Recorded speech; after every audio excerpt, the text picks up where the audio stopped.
Okay, calling this regrouping. So I've just been watching the birds again. And I see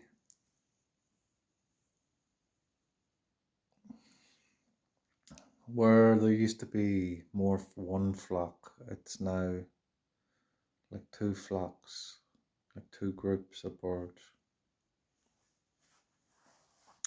Well, one's much bigger than the other. One's pretty small, to be honest.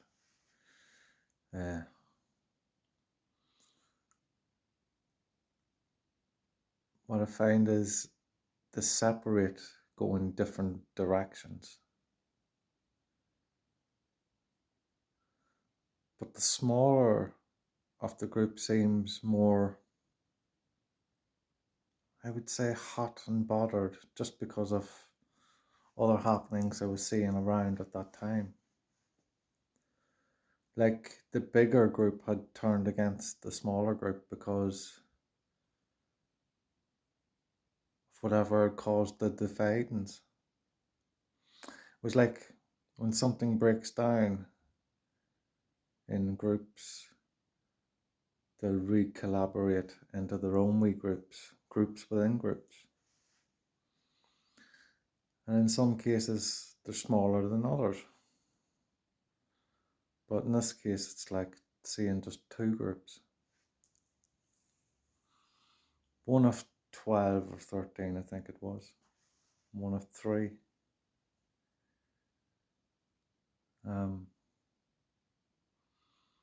But the dividends of it, it was like where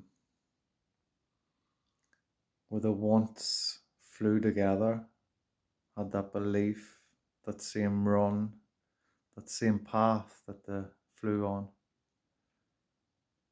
got split by some sort of decision making, whether between themselves or an outside force.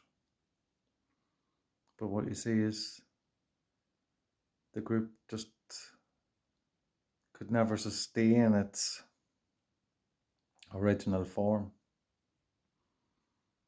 When as you see the groups now separated, you'll see that won't sustain either.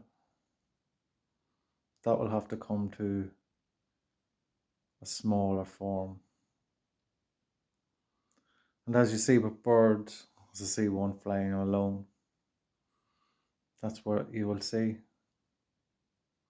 They will all separate into their own paths eventually